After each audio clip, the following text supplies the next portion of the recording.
Latin proverb which says omnia vulnerant extrema necant, and these are the extrema of our conference. I must confess in advance that I'm very grateful to all the participants, the speaker, the chairs, the discussants, and the members of this distinguished audience for your contribution.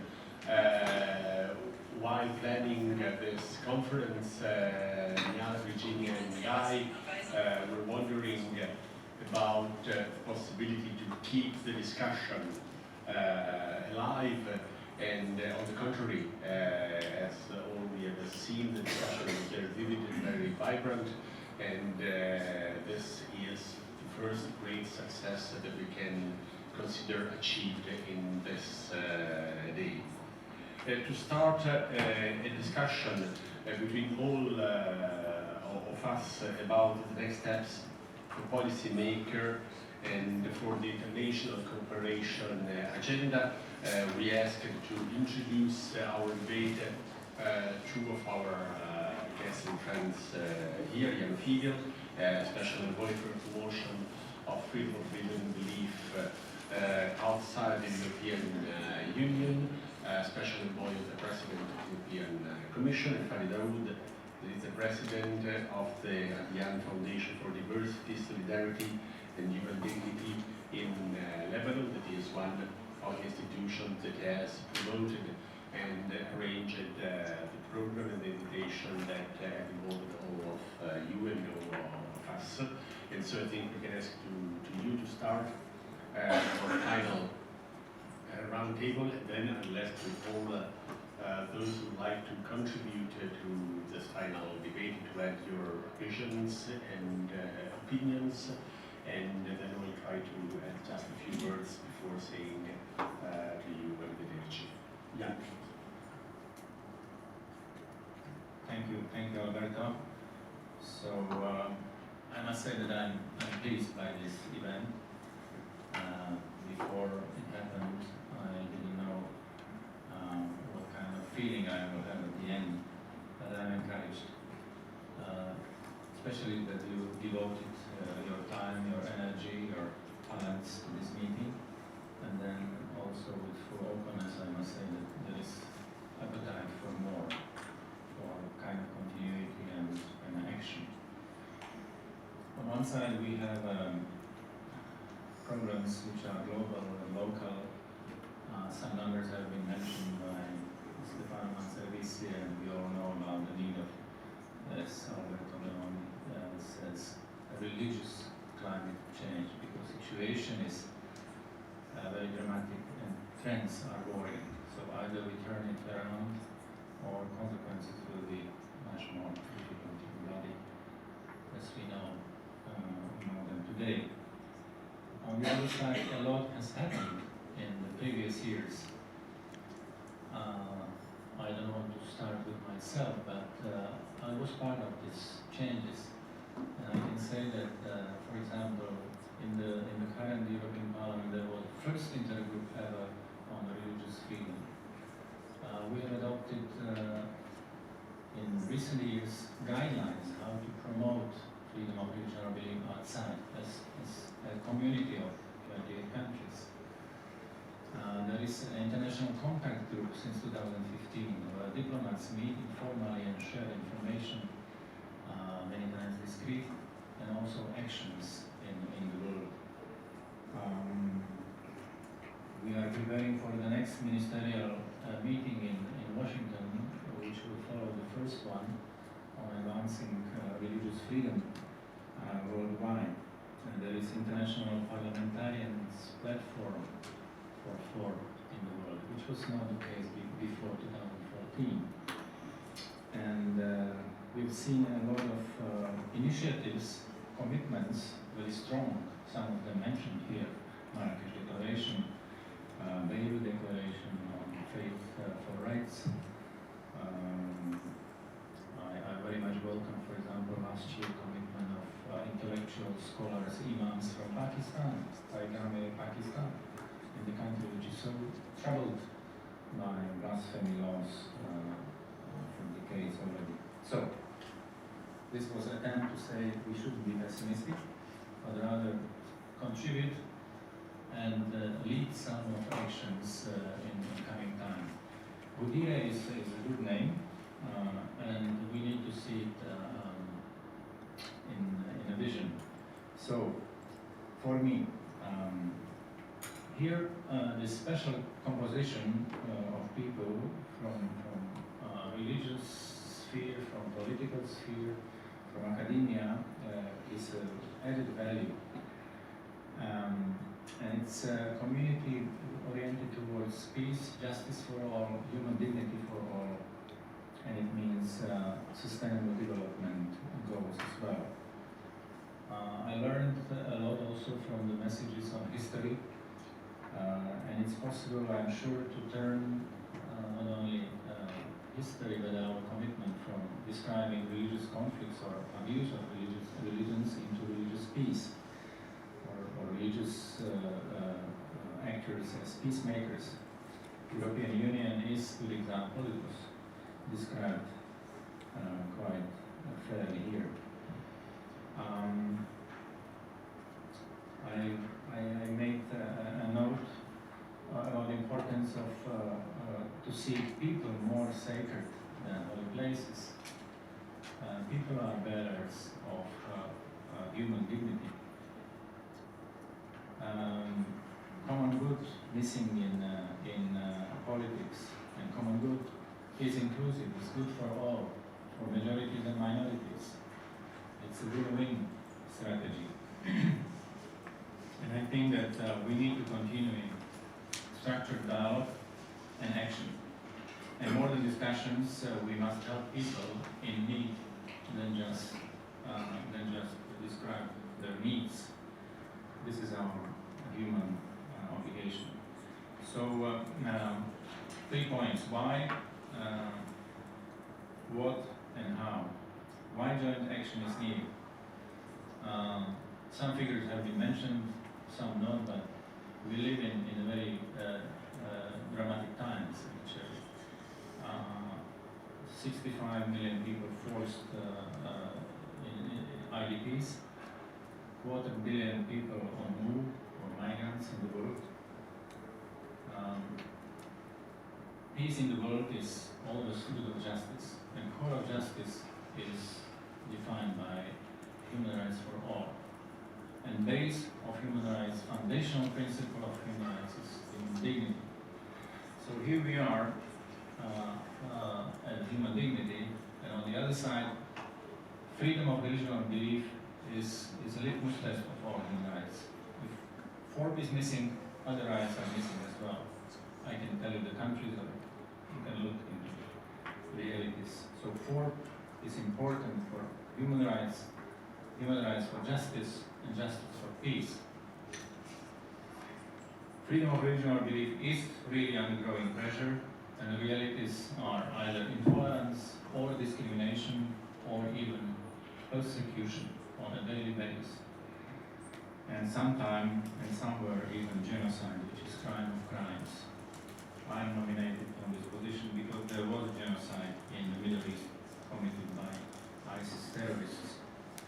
But there was mass persecution also in Myanmar, bloodshed quite recently in New Zealand, in Sri Lanka.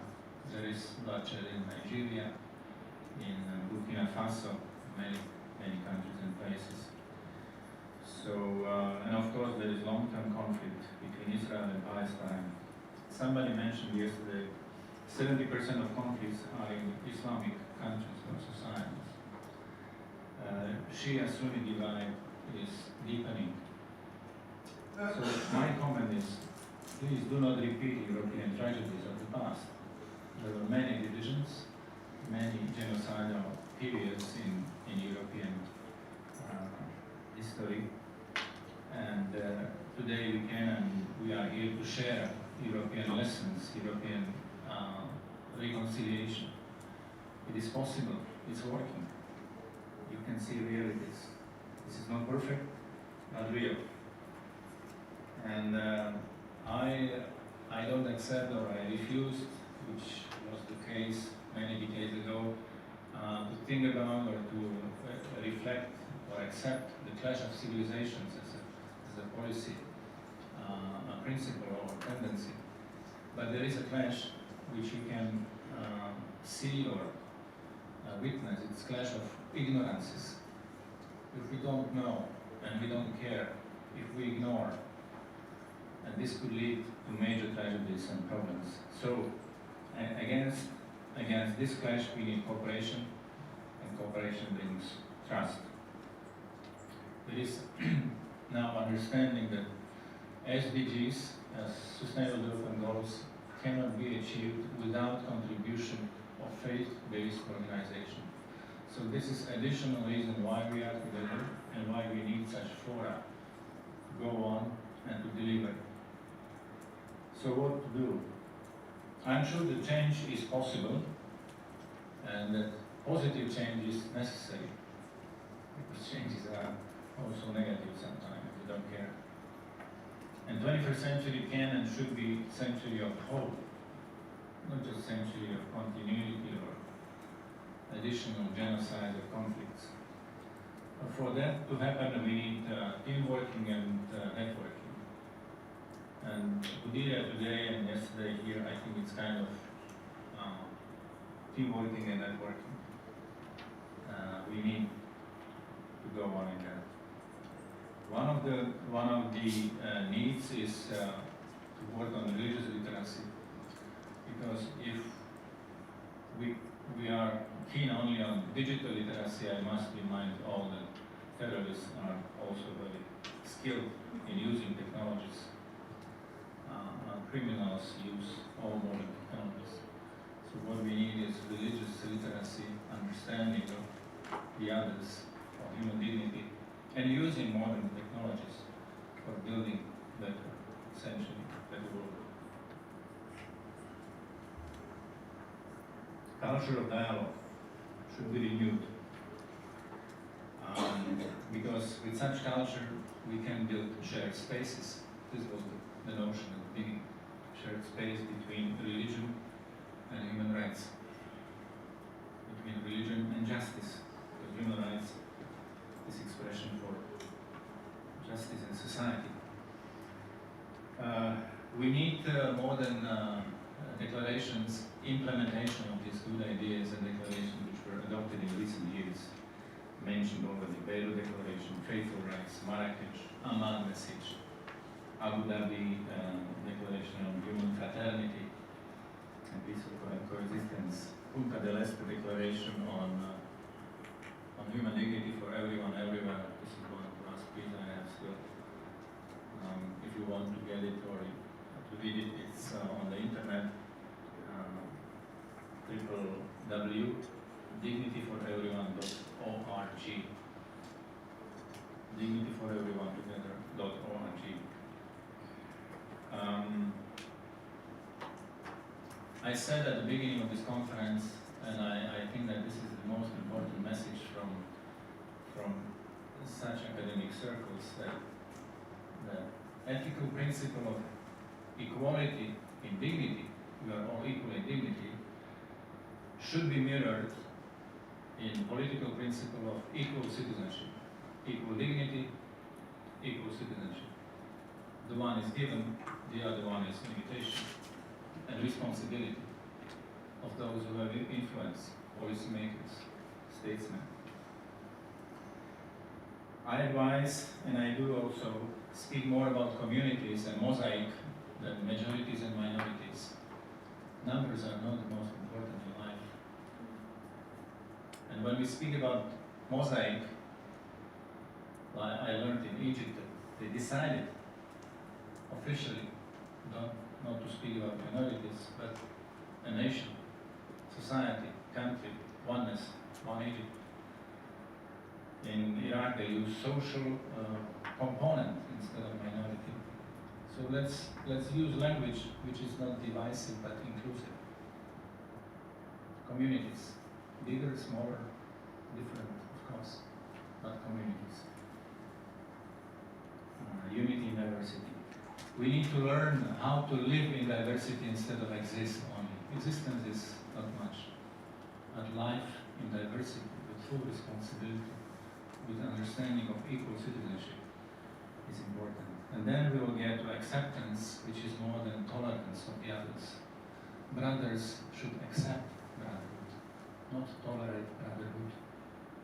And we are invited by the UDHR, by the Universal Declaration, Article number 1, to behave in the spirit of brotherhood. So this is not religious talk. This is international law. The spirit of brotherhood. It's not about tolerance. It's about acceptance and responsibility and shared space. And now I will finish. I think we need kind of continued and permanent platform, which could be, of course, driven and supported by, I hope, European Union.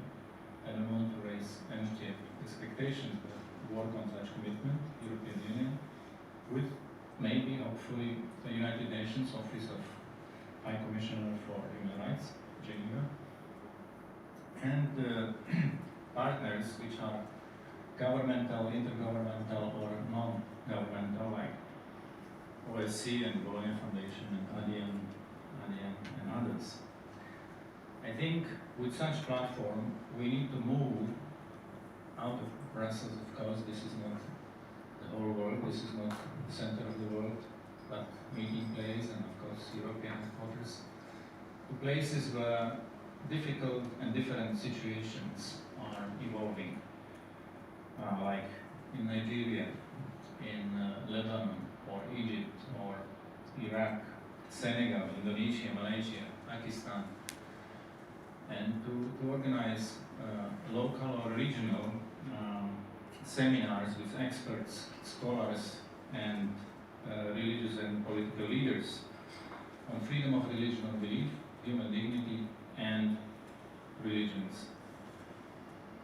And last 2 points or ideas, I think that if we continue in the spirit which was very visible here, and means combination of hard working, team working, and networking, we can deliver, we can make some difference in your countries, in our world. And the last idea I like to share, because I think it's very special. Why there is so much evil in the world, why there are strong forces of evil many times winning, at least for the time being, because evil has very influential allies, and 3 of them are cheap and the most efficient. They are indifference, ignorance, and fear. If we don't care, if we don't know, and if we are scared to say or to do something on behalf of voiceless or defenseless.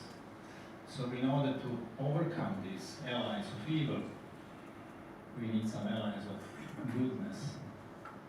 And they exist as well. It's education, engagement, rational, reasonable action, and courage. This is so much needed in today's world, and we are all invited to show human courage, human responsibility, and also learning from the past for a better future. And I hope that Udire will be sign or contribution in this direction. With this in mind, I'm here to continue to cooperate with all of you. Thank you.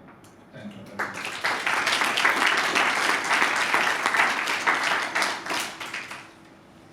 Thank you, Adyan. Now,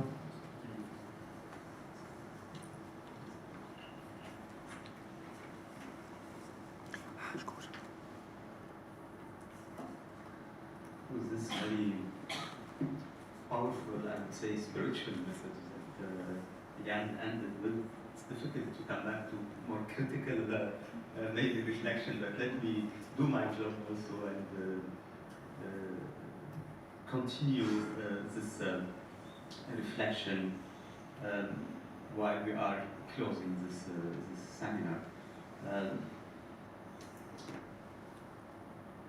I prepared 6 points that I would like to share with you. The first one is maybe it's more related to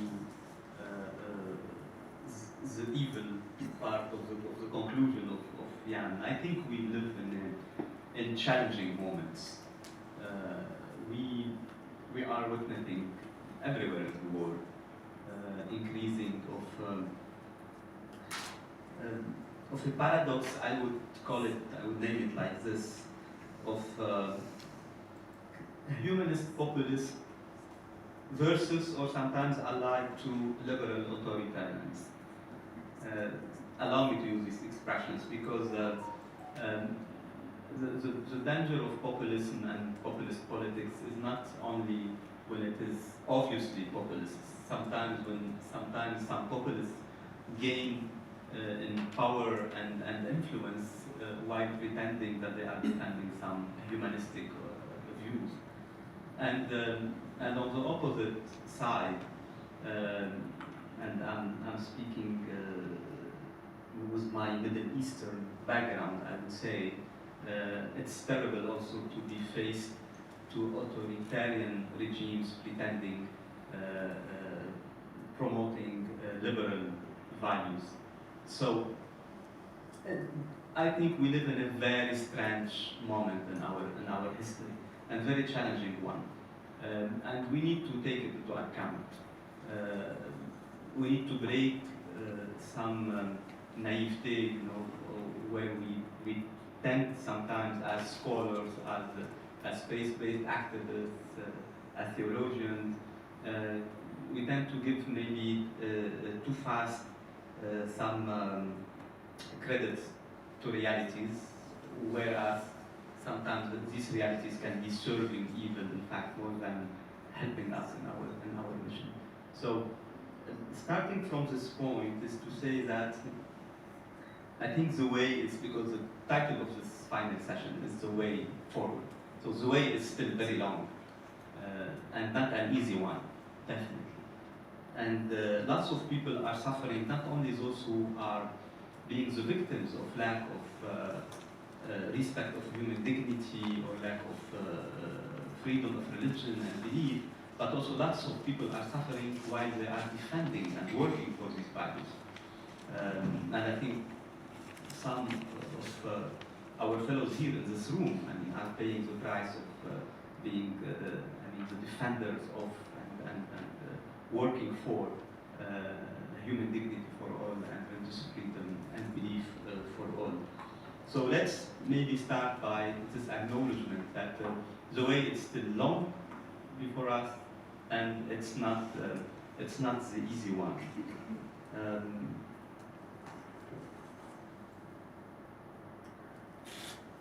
Secondly, the way also it's still long, I would say, for us, not only because of the external factors, but because some internal factors. I mean by internal factors, factors that directly involve us, again, as faith-based activists, as people who are looking for a good relation to be established between the religious resources and traditions with the public life values. Why I'm saying this? Because, for example, we started this conference speaking about dignity. We are ending it speaking about dignity, but allow me to tell you that we don't really agree. We don't have the common vocabulary when we speak about dignity.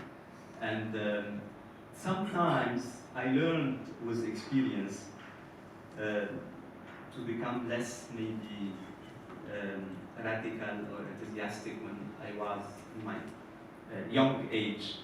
I became maybe more passionate and to accept that sometimes, like sometimes in families that happens, or in societies, or in very strong groups, there are some issues that we do prefer not to speak about. But this does not mean that we refuse to consider that they exist. And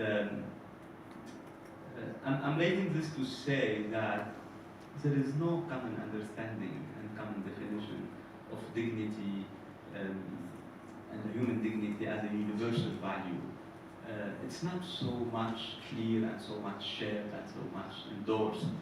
I'm not being negative here or pessimistic, and because one of my conclusions will be is to invite all of us to continue working, in fact, on this issue, on the conceptual level and theological level of this question.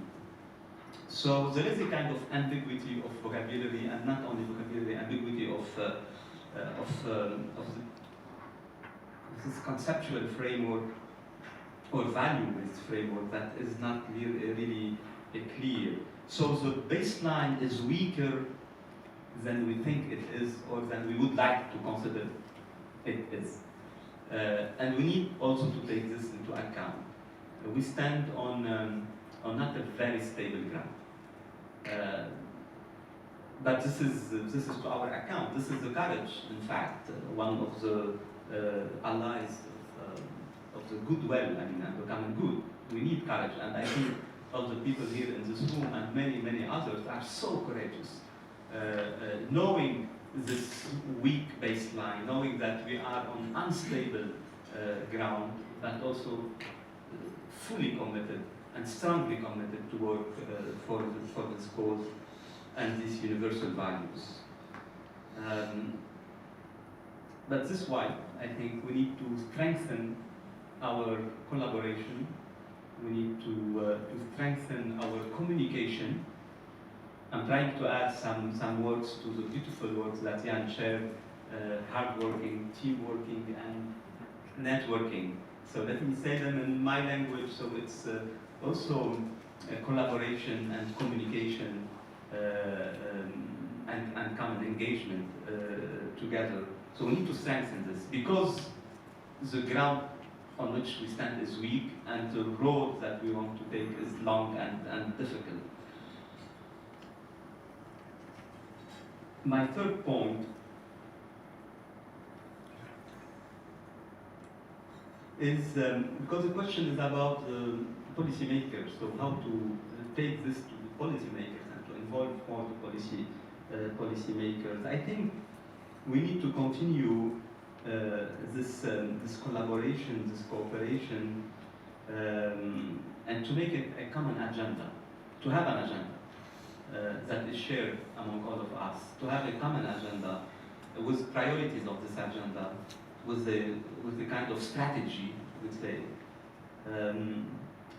And I will put on the top of these priorities for our agenda is to work on developing or on promoting a global ethos that is cohesive, convergent, and strong enough to support changes, reforms, work being done on local levels. I'm speaking as also a local actor, and not only from a global perspective, and I think local actors need a global ethos that can support their engagement on the local level, and this is our role. I do believe that this is not the role of politicians, but this is our role to engage policymakers in developing this kind of what I'm naming global ethos. We can name it whatever we want, but the idea is there is to have a growing atmosphere that we share when we are engaged for human dignity and for religious freedom of religion and belief. To have a global atmosphere that we feel we are within this global atmosphere when we are involved in battles, in difficult battles on the ground. And we know that within this atmosphere we have allies, and we know who are our allies, and on the personal level, I'm saying, and on the institutional level. There are also some very good opportunities. I started my first point with this kind of paradox of challenges of populism, authoritarianism, and taking the aspect of pretending serving humanism or liberalism But my fourth point is to say there are some very good opportunities also. I would share one from our experience and also Middle Eastern perspective or MENA region perspective or Arab perspective. We recently started a process with two partners, the Forum for Promoting Peace in Muslim Societies, chaired by great Sheikh Abdullah Nabaya, based in Abu Dhabi, and Wilton Park at the Executive Think Tank for the Foreign Office in the UK. We started a year ago a dialogue process on inclusive citizenship in Arab countries. This dialogue process is extremely challenging, not an easy one, but it's extremely promising also. And we even are witnessing a kind of positive competition between policymakers to endorse and to, in a way, patron this process.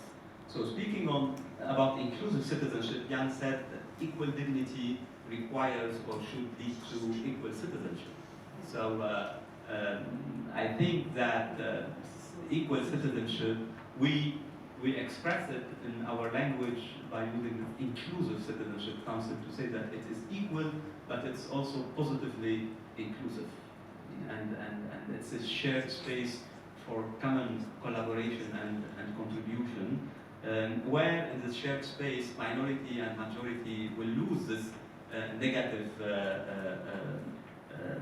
dynamism and will become citizens contributing for the common good in their own societies. So this is a huge opportunity.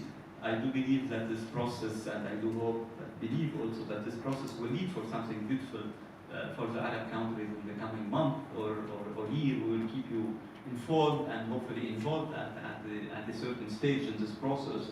Our aim is in early 2020 that this process should lead to the declaration of, or the announcement or publication of a charter for inclusive citizenship in Arab countries that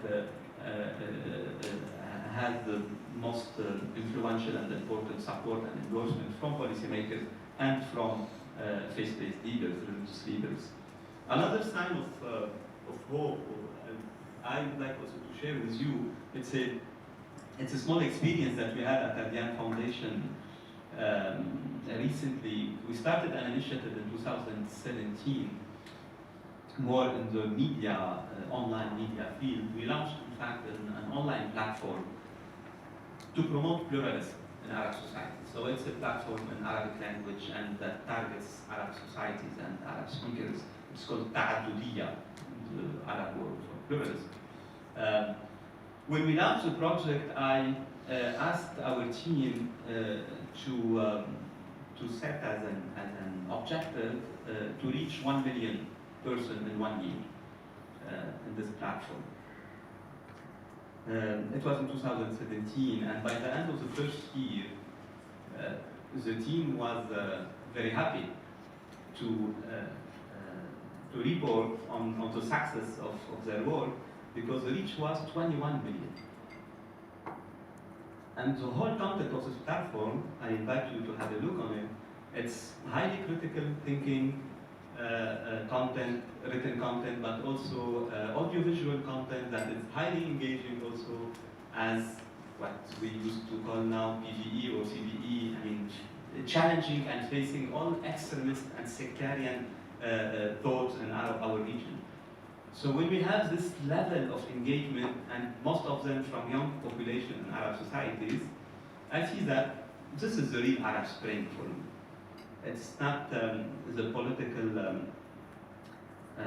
chaos that we are witnessing in so many Arab countries, but the spring is the youth, the young generation that is really adopting and looking for opportunities to express this new value system that they are adopting, which is based, in fact, on dignity, pluralism, looking for social justice and the human rights.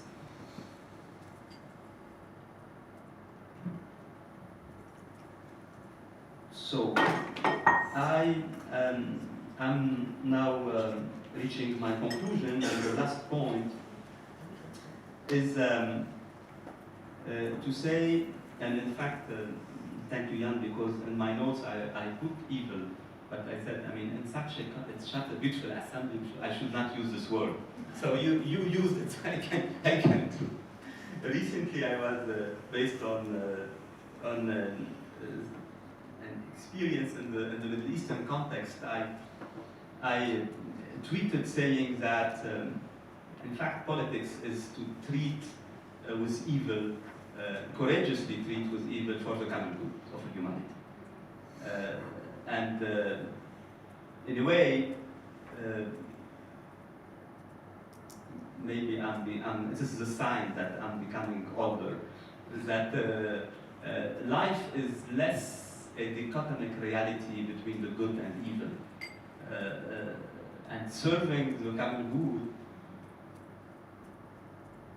and serving the causes that we work for sometimes can lead us to engage with evil.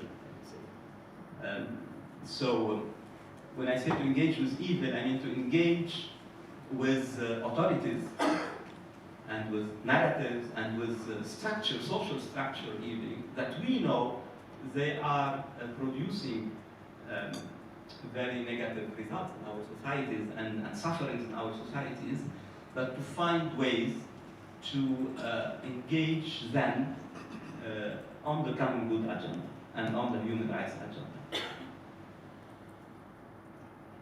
This is definitely not an easy task,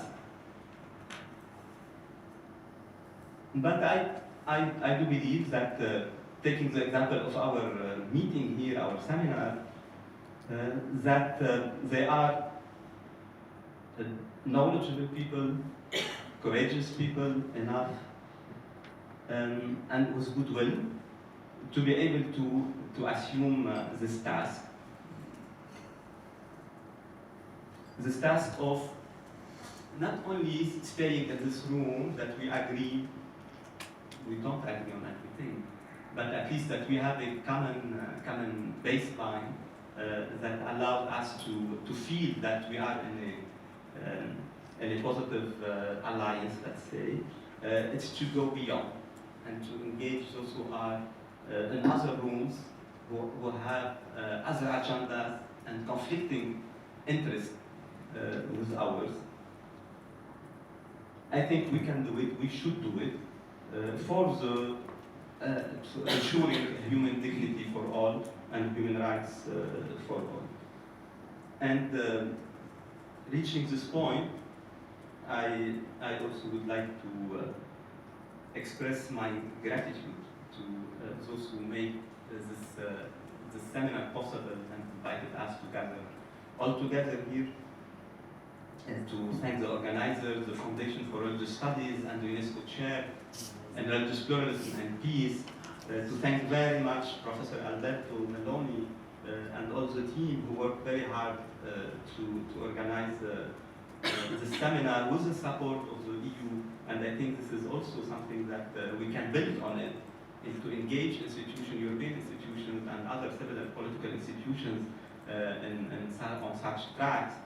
So also to thank the EU Commission for the support for the seminar, and to say that it was our great honor and joy as Adyan Foundation to collaborate also in organizing this event, and hopefully we will continue taking the way together, supporting each other, and enjoying the achievements also that we will definitely have.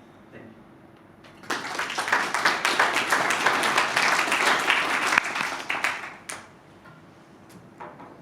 Good. So now it is time to collect from the floor statements of the guests that we have here, those who have already taken the floor with the lectures and during the discussion, and those who are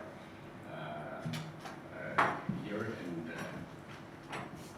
we'll be very grateful for your final remarks.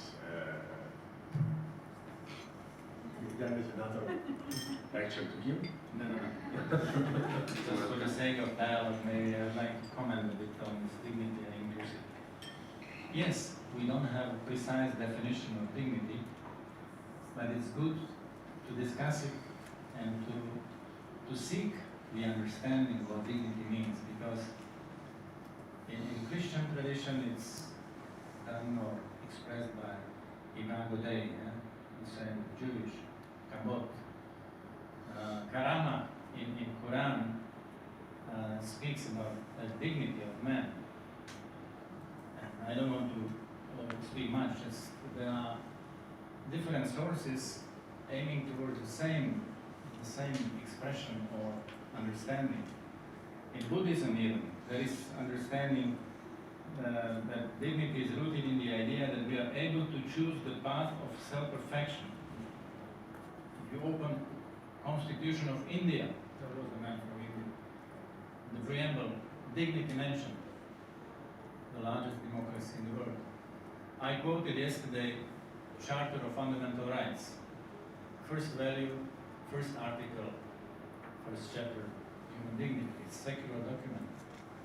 So it's good that we embrace dignity like ideal. We live in reality, but let's move towards ideal by understanding what human dignity for everyone, everywhere, and of everyone, everywhere means. This is good road. And second, I lived half of my life in communist Czechoslovakia, communist system, which spoke a lot about justice. Justice for all, freedom for all, new man, new society, everything new, better, rosy. But many people have been decapitated if they didn't fit into the system. And that's why we prefer to, and society was inclusive, proletariat, farmers, military, some were second class, some were first class, all were included. So equal citizenship is equal, not first class, second class, third class. So that's why equal dignity should lead to equal citizenship and position in society. That's my point. Thank you.